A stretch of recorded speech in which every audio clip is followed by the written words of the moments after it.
কি হলো, জলটা জমে গেল কেন বউবাজার স্ট্রিটে, ঠিক লালবাজারের আগে।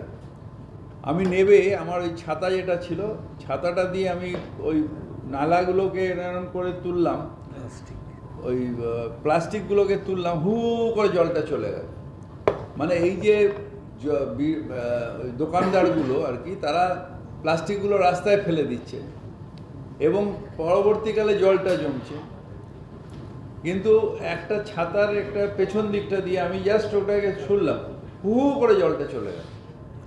এই যে মানুষেরও দায়িত্ব নেওয়া উচিত যে আমি প্লাস্টিকটা রাস্তায় ফেলবো না, একটা বিনে গিয়ে ফেলে দিই, আমি একটা নিজের কোনো একটা এতে রেখে দিই, বা যখন বিসেল দিচ্ছে তখন ফেলি।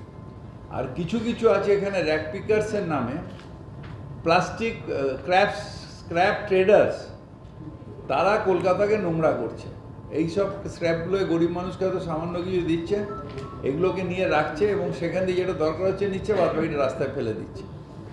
এইগুলোর জন্য এই প্রোগ্রামটা করছি। এটা দেখে আমরা একটা স্টাডিও করব যে কী কী স্ক্র্যাপ পাওয়া যাচ্ছে, কী কী পাওয়া যাচ্ছে, সেই অনুযায়ী আমরা পরবর্তীকালে আবার প্রোগ্রামগুলোকে চেঞ্জ করতে থাকবো।